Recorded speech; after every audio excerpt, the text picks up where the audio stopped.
इसमें क्या है, प्रोटॉन और, कहानी खत्म। अभी यहां पे कैसे कहानी खत्म, पहली शेल एल के, इसमें 2 इलेक्ट्रॉन है तो लिख चुके हैं हम 9th में।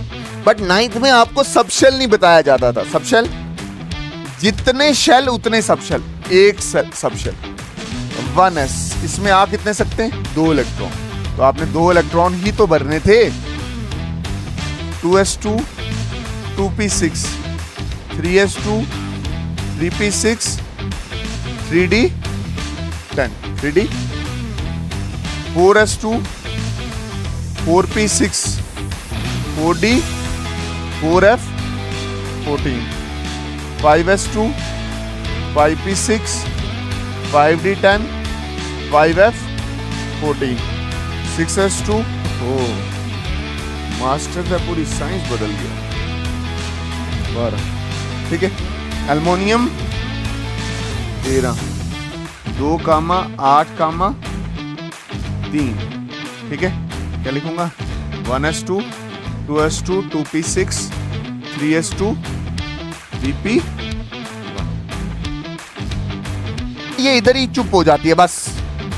9th वाली इलेक्ट्रॉनिक कॉन्फ़िगरेशन कैल्शियम के बाद लिखी नहीं जा सकती, इसलिए 9th में इलेक्ट्रॉनिक कॉन्फ़िगरेशन कैल्शियम तक ही लिखाते थे, ठीक है। इसके बाद आता है स्कैंडियम। 9th वाली नहीं चलेगी। तो बच्चे वीडियो देख रहे हैं वो भी कंप्लीट करेंगे, ठीक है। मिलते हैं किसी और नई वीडियो में, तब तक के लिए अल्लाह हाफिज, अल्लाह रखा, शुभ रात्रि, जय हिंद, वंदे मातरम, ठीक है। इलेक्ट्रॉनिक कॉन्फ़िगरेशन का मतलब क्या है? इलेक्ट्रॉनिक कॉन्फ़िगरेशन का मतलब है how electrons are arranged in an atom, कि एटम के अंदर इलेक्ट्रॉन किस तरह से अरेंज हैं। सर आप एटम के अंदर इलेक्ट्रॉन की अरेंजमेंट क्यों बता रहे हो, प्रोटॉन और न्यूट्रॉन को क्यों नहीं बता रहे? तो हमें पहले से ही पता है कि जो एटम होता है वो 3 चीजों से बनता है, electron proton neutron. Proton neutron nucleus के अंदर ही होता है। मतलब अगर मैं यहां पे न्यूक्लियस बनाऊं तो प्रोटॉन और न्यूट्रॉन का एड्रेस हमें पहले से ही पता है कि न्यूक्लियस के अंदर ही है। हमें एड्रेस किसका बताना है, दैट इज इलेक्ट्रॉन का। तो जो इलेक्ट्रॉन का जो आपकी इलेक्ट्रॉन की अरेंजमेंट होगी एटम के अंदर, उसी को आप क्या बोलते हो, इलेक्ट्रॉनिक कॉन्फ़िगरेशन। अगर मैं कट शॉर्ट बोलूं तो मैं बोलूंगा इलेक्ट्रॉन का एड्रेस क्या है, इलेक्ट्रॉन एटम के अंदर कहां मिलेगा, उसी को आप इलेक्ट्रॉनिक कॉन्फ़िगरेशन कहते हो। होप आपको इतनी चीज क्लियर होगी। मैं एक एग्जांपल लेता हूं। देखो मैंने बोला ये मेरे पास हाइड्रोजन है, एटॉमिक नंबर कितना है, 1। एटॉमिक नंबर से पता क्या चलता है कि नंबर ऑफ प्रोटॉन कितने, 1। नंबर ऑफ न्यूट्रॉन कितने, 0। मतलब इसमें न्यूट्रॉन है ही नहीं है, जो प्रोटॉन होगा वो न्यूक्लियस में होगा। और नंबर ऑफ इलेक्ट्रॉन कितने हैं, दैट इज 1। अब आराम से सुनना, जब आप 9th क्लास में थे तो आप इसकी हाइड्रोजन की इलेक्ट्रॉनिक कॉन्फ़िगरेशन सिर्फ क्या लिखते थे, 1। क्या लिखते थे? इस 1 का मतलब क्या था? इस 1 का यह मतलब था कि इसके पास एक इलेक्ट्रॉन है जो पहली शेल में आता है, एक इलेक्ट्रॉन है जो किस शेल में आता है, पहली। अब आप 11th में हो तो आप पता है क्या करते हो, आप पूरा डिटेल करते हो कि यार ये न्यूक्लियस है, इसके इर्द गिर्द ये आपकी क्या बन गई, शेल बन गई। क्या बन गई? इसमें n इज इक्वल टू कितना हो गया, 1। शेल कौन सी है, दैट इज के शेल। कौन सी शेल है, के शेल। जितने शेल्स होते हैं, जो भी शेल होगा, जो भी क्या बोल रहा हूं, शेल होगा, मतलब कितने, अभी पहली शेल है, इसमें कितने सब शेल होंगे, जितना शेल नंबर उतना ही सब शेल। शेल नंबर 1 तो सब शेल कितना, 1। शेल नंबर 1 तो सब शेल कितना, 1, याद रखना। और वो नाम क्या है, दैट इज शाजिया, एस।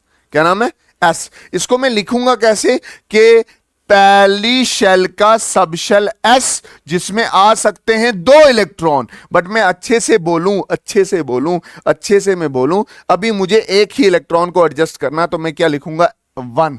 तो आप इसको कैसे लिखते हो, 1s। कहानी खत्म। ये किसका एटम बनाया मैंने, हाइड्रोजन का। प्रोटॉन न्यूक्लियस में, न्यूट्रॉन है ही नहीं है, और इलेक्ट्रॉन शेल में है। शेल एक ही है, सब शेल उसकी एक ही है, और मैंने लिखा कैसे, 1s। तो इससे फील क्या, इससे पता क्या चलता है जब आप 1s1 लिखते हो? 1s1 का मतलब होता है कि पहली शेल है, n इज इक्वल टू 1 है, सब शेल s है, और उसका जो ऑर्बिटल है उसमें एक इलेक्ट्रॉन है। उसमें कितने इलेक्ट्रॉन है? समझ आया? अब देख मैं आगे चल रहा हूं। इसके बाद कौन सा होता है? हीलियम 2। नंबर ऑफ प्रोटॉन कितने? 2। नंबर ऑफ न्यूट्रॉन कितने? 2। ये कहां होते हैं? न्यूक्लियस के अंदर। हमें अरेंज किसको करना है? इलेक्ट्रॉन को, इस इलेक्ट्रॉन को। अगर आप 9th में हो तो कैसे अरेंज करोगे? सीधा 2 लिखोगे। इस 2 लिखने का मतलब यह है कि पहली शेल के में 2 इलेक्ट्रॉन है, तो मैं उसको थोड़ा अच्छे से लिखता हूं। ये हमारे पास क्या आ गया? न्यूक्लियस। इसमें क्या है? प्रोटॉन और, कहानी खत्म। अभी यहां पे कैसे कहानी खत्म? पहली शेल एल के, इसमें 2 इलेक्ट्रॉन है, तो लिख चुके हैं हम 9th में। बट 9th में आपको सब शेल नहीं बताया जाता था। सब शेल, जितने शेल उतने सब शेल। एक सब शेल 1s, इसमें आ कितने सकते हैं? 2 इलेक्ट्रॉन। तो आपने 2 इलेक्ट्रॉन ही तो भरने थे, तो लिखा कैसे? 11th में जाके कैसे लिखा? 2s नहीं, क्या? 1s। इसका मतलब क्या हुआ? पहली शेल, उसकी सब शेल s, उसमें 2 इलेक्ट्रॉन। 9th में आधी इंफॉर्मेशन थी कि शेल में 2 ही इलेक्ट्रॉन है। समझ आया कि नहीं आया? शेल में 2 ही इलेक्ट्रॉन है। ये इसकी असली वाली इलेक्ट्रॉनिक कॉन्फ़िगरेशन है। ये हम 9th में लिखते थे। ओके, थोड़ा आगे चलते। होप आपको इतनी चीज समझ आ रही होगी। कोई और बोलो जरा। हीलियम है ना, उसके बाद क्या? Lithium 3। Number of proton, number of neutron, number of electron 3। इन्हीं 3 को अरेंज करना है।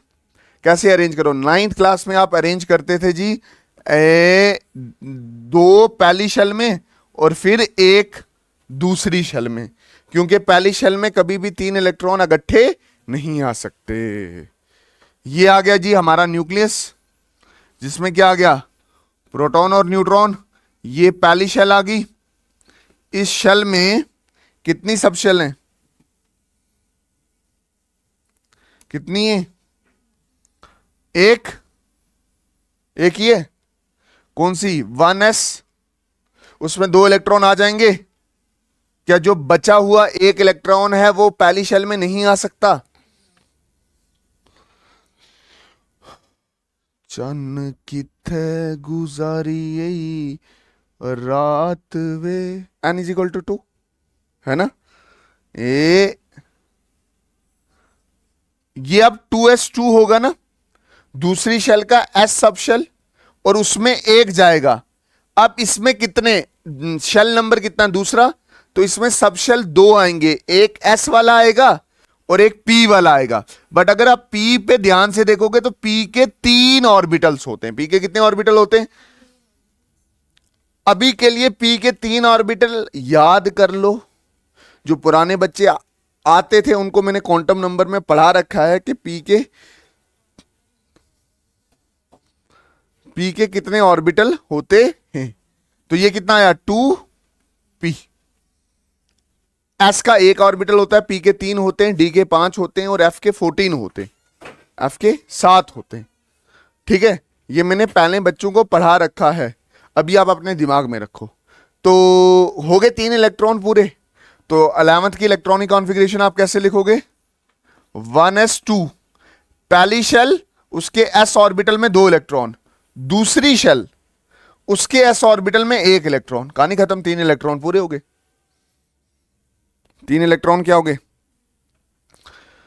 समझ आ रहा है ना? ये जो आगे 1 और 2 है, ये किस चीज को रिप्रेजेंट करता है? शेल कौन सा? पहली शेल, दूसरी शेल, और उन शेल में बाकायदा सब शेल्स होते हैं जो मैंने आपको अच्छे से बताई हैं। चलें आगे। होप आपको इलेक्ट्रॉनिक कॉन्फ़िगरेशन समझ आ रहा होगा। ठीक, इसके बाद beryllium 4, number of proton 4, number of neutron, number of electron, 4 electron arrange करने इस बार। 9th में अगर अरेंज करते तो कैसे करते हैं, कैसे करते हैं? 2 कॉमा के में 2 ही इलेक्ट्रॉन हैं, n इज इक्वल टू 1 में 2 ही इलेक्ट्रॉन है, l में n इज इक्वल टू 2 में 2 इलेक्ट्रॉन है। 11th में कैसे रिप्रेजेंट करते? 1s2 2s, कहानी खत्म। पहली शेल के s सब शेल में 2, दूसरी शेल के s सब शेल में, समझ आया? फील है ये इलेक्ट्रॉनिक कॉन्फ़िगरेशन का, समझ चाचा? ठीक है ना? देख, ये न्यूक्लियस आ गया, इसमें आपने प्रोटॉन और न्यूट्रॉन भरे होंगे। ये पहली शेल आ गई, इसमें कौन कितनी सब शेल होंगी? एक, जिसको आप क्या बोलोगे 1s, और इसमें 2 पूरे हो जाएंगे। फिर दूसरी शेल आ जाएगी, ये n इज इक्वल टू 1 था, ये n इज इक्वल टू 2 था, 1s2, ठीक है। ns2 में 2 सब शेल होंगी, है ना, एक s की और दूसरी p की। ये मैंने लिखा 2s और ये मैंने क्या लिखा 2p। तो हमें 4 इलेक्ट्रॉन भरने, 2 नीचे भर चुके हैं, 2 इधर आ जाएंगे। समझ आया कि नहीं आया? अब आगे जो इलेक्ट्रॉन जाएगा वो किस में जाएगा? p में जाएगा। किस में जाएगा? पक्की बात है ना? इधर किस में जाएगा? p में। बोरॉन है ना, 5वां। नंबर ऑफ प्रोटॉन कितने? 5। नंबर ऑफ न्यूट्रॉन कितने? 5। नंबर ऑफ इलेक्ट्रॉन कितने? 5। इलेक्ट्रॉन का ही मरना है तो कैसे भरोगे? 2 कामा 3, के में 2 हैं और एल में n1 में 2 है, n2 में कितने? 3। 11th में कैसे लिखोगे? बोलो। 1s2 2s2 2p1 2p। अगर आप अच्छे बच्चे हो, इसी मॉडल को उठा लो नीचे, ये उठाया नीचे, और इसमें कुछ नहीं करो, एक इलेक्ट्रॉन यहां फिल कर दो, 2p 2p1 2p। ठीक है ना? ये इलेक्ट्रॉनिक कॉन्फ़िगरेशन का एक्चुअल में फील है। अब देख, एक रूल है, एक क्या है? रूल, जिसके अकॉर्डिंग सारी इलेक्ट्रॉनिक कॉन्फ़िगरेशन लिखी जा सकती है। क्या रूल है? That is Aufbau rule. क्या रूल है? Aufbau rule. आराम से सुनना। कैसे? इधर इधर समझना अफबा रूल क्या है। ऐसे लिखते हैं हम 1s2 2s2 2p6 3s2 3p6 3d10 3d 4s2 4p6 4d 4f14 5s2 5p6 5d10 5f14 6s2 6p6 6d10 6f14 7s2 7p6 7d10 7f14। ये रूल है, इसको बोलते हैं अफबा रूल। क्या बोलते हैं इसको? अफबा रूल। ये होता कैसे है? ऐसे ऐसे चलता है ये डंडियां ऐसे लगाई जाती हैं, देख लो। इसको रट्टा मार सकते हो तो मार लो। इलेक्ट्रॉनिक कॉन्फ़िगरेशन की नींव यही रूल है, और इनका फील में बता चुका हूं। अफबा रूल जब मैंने वो 3 रूल करवाए थे, कौन सा? Pauli exclusion principle, Hund's rule and Aufbau rule. अभी इलेक्ट्रॉनिक कॉन्फ़िगरेशन सिखा रहा हूं, तो मतलब कभी कभी आपको ऐसे पूछ लिया जाए, जैसे कार्बन है, जैसे पूछा कार्बन है, इसकी इलेक्ट्रॉनिक कॉन्फ़िगरेशन 6 इलेक्ट्रॉन है, तो कैसे लिखेंगे? 1s2 2s2 2p, कहानी खत्म। यही तो अगला वाला एलिमेंट था।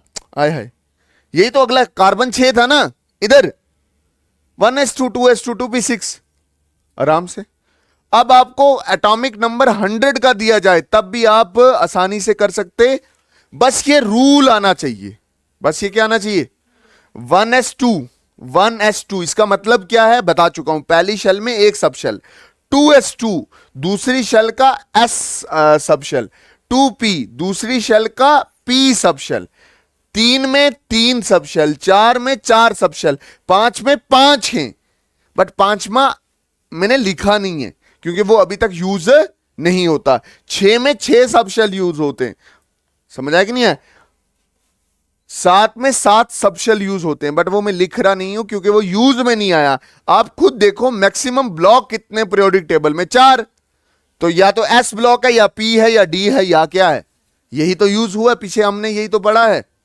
बस मैं आपको दिखाना चाहता था कि इलेक्ट्रॉनिक कॉन्फ़िगरेशन को कैसे लिखा जाता। पक्की बात है ना, कोई डाउट नहीं है ना अब इस चीज को लेके, पक्का।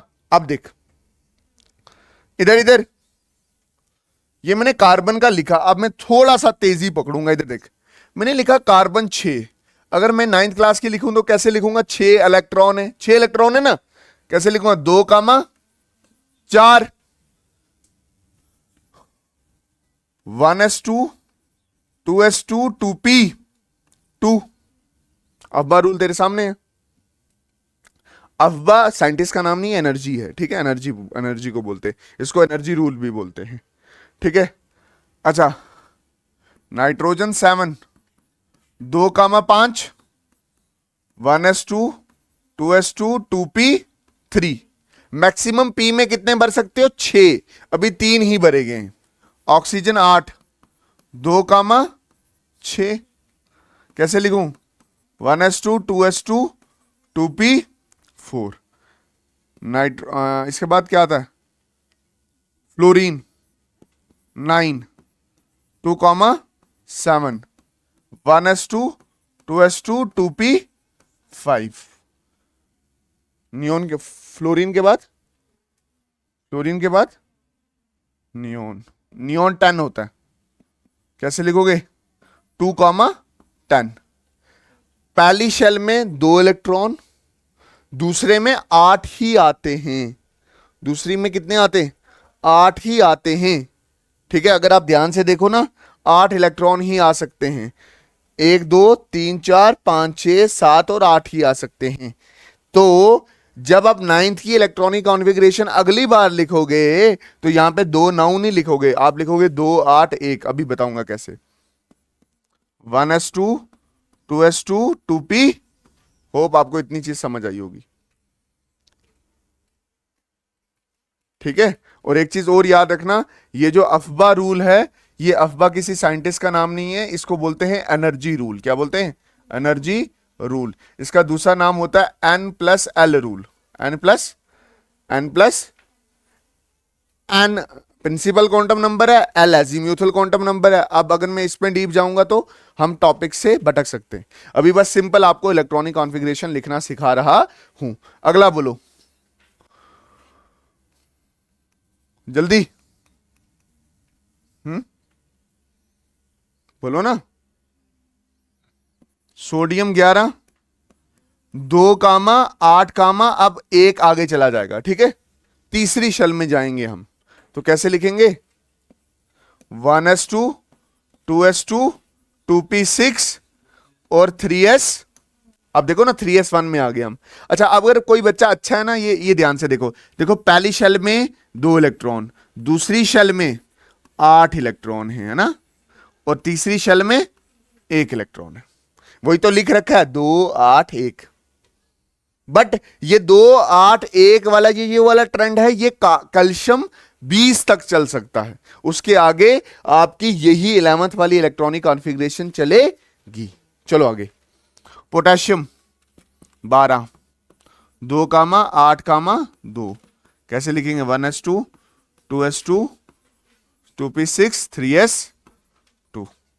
अब किसी को कोई तकलीफ, अब 3s2 खत्म हो गया तो कहां चलेंगे, 3p6 में, ठीक लिखा रहा ना। ओ सॉरी, ओहो ओहो ओहो, मास्टर था, पूरी साइंस बदल गया। 12, ठीक है। एल्युमिनियम 13, 2, 8, 3, ठीक है। क्या लिखूंगा? 1s2, 2s2, 2p6, 3s2, 3p1।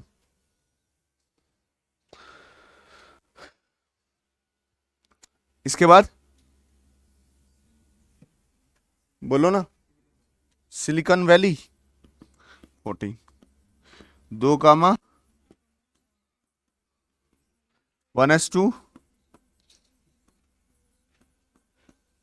3p, पक्का? देखो 3p2 पे अटके, अभी और भरे जा सकते है ना? ओके,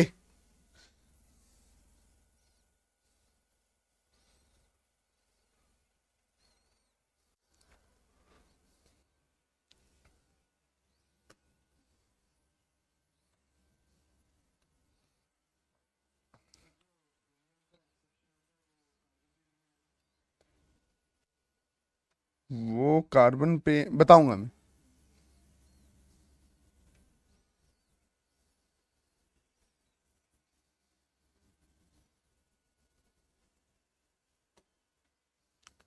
चले आगे, मैं इसको एक बार कंप्लीट करता हूँ ना, फिर बताता हूँ। कहाँ पे है? कहाँ तक पहुंचे थे? अगला फॉस्फोरस 15 है ना? 2, 8, बोलो 5, 9th, 11th में 1s2, 2s2, 2p6, 3s2, 3p6, फिर 3p6। भाई ज्यादा नहीं होंगे कुछ? कितने होंगे? 3p3। इसके बाद सल्फर 16। ओ यार, नहीं 3p3 आएगा, 15 तो है। 2, 8, 6, 1s2, 2s2, 2p6, 3s2, 3p4। Hope आपको इतनी चीज समझ आ रही होगी। प्रैक्टिस इसलिए करवा रहा हूं ताकि आपको पूरा अच्छे से आ जाए। Phosphorus, sulphur, chlorine 2, 8, 1s2, 2s2, 2p6, 3s2, 3p5। Chlorine के बाद आर्गन 18, 2, 8, 8, 2, 8, अब देखिए 8 भी भरे गया है ना। 1s2, 2s2, 2p6, 3s2, 3p6 खत्म। 3p6, 3p6 के बाद कौन सा भरा जाएगा? 3d नहीं भरा जाएगा, 4s2 भरा जाएगा। यही खास बात है इस अफवाह रूल की। तो अगर आप ध्यान से देख तो ये आ गया जी पोटेशियम 19, 2, 8, 8। तो अब 8 फुल हो गया तो ये 1 आ जाएगा नीचे। तो 1s2, 2s2, 2p6, 3s2, 3p6 और 4s। कहानी खत्म। 3d क्यों नहीं भरा? क्योंकि एनर्जी इसकी, इस 3d की एनर्जी ज्यादा है 4s से। अफबा रूल कहता है यही है कि पहले कम वाली एनर्जी को भरो ना। 4s2 भरा जाएगा, फिर 3d भरा जाएगा। कैल्शियम 20, 2, 8, आगे से प्लीज छुट्टी ना मारें, छुट्टी मारोगे तो प्रॉब्लम होगी। 4s2, ठीक है। 4s2, ठीक है ना। 4s2 यहां तक क्या करेगा? बढ़ेगा। अब देख ये 9th वाली जो इलेक्ट्रॉनिक कॉन्फ़िगरेशन है ये इधर ही चुप हो जाती है बस। 9th वाली इलेक्ट्रॉनिक कॉन्फ़िगरेशन कैल्शियम के बाद लिखी नहीं जा सकती, इसलिए 9th में इलेक्ट्रॉनिक कॉन्फ़िगरेशन कैल्शियम तक ही लिखाते थे। ठीक है, इसके बाद आता है स्कैंडियम। 9th वाली नहीं चलेगी, अब यही चलेगी 1s2 2s2 2p6 3s2 3p6 4s2 3d1, कहानी खत्म। इसके बाद तो जनवन है, यही वाला यूज करना। ठीक है ना। और मैंने इलेक्ट्रॉनिक कॉन्फ़िगरेशन आपको बहुत अच्छे से करवाई है, बहुत अच्छे से। ये आज जाके 30 एलिमेंट तक कंप्लीट कर लेना। ठीक है, और जो जो बच्चे वीडियो देख रहे हैं वो भी कंप्लीट करेंगे। ठीक है, मिलते हैं किसी और नई वीडियो में, तब तक के लिए अल्लाह हाफिज, अल्लाह राखा, शुभ रात्रि, जय हिंद, वंदे मातरम। ठीक है।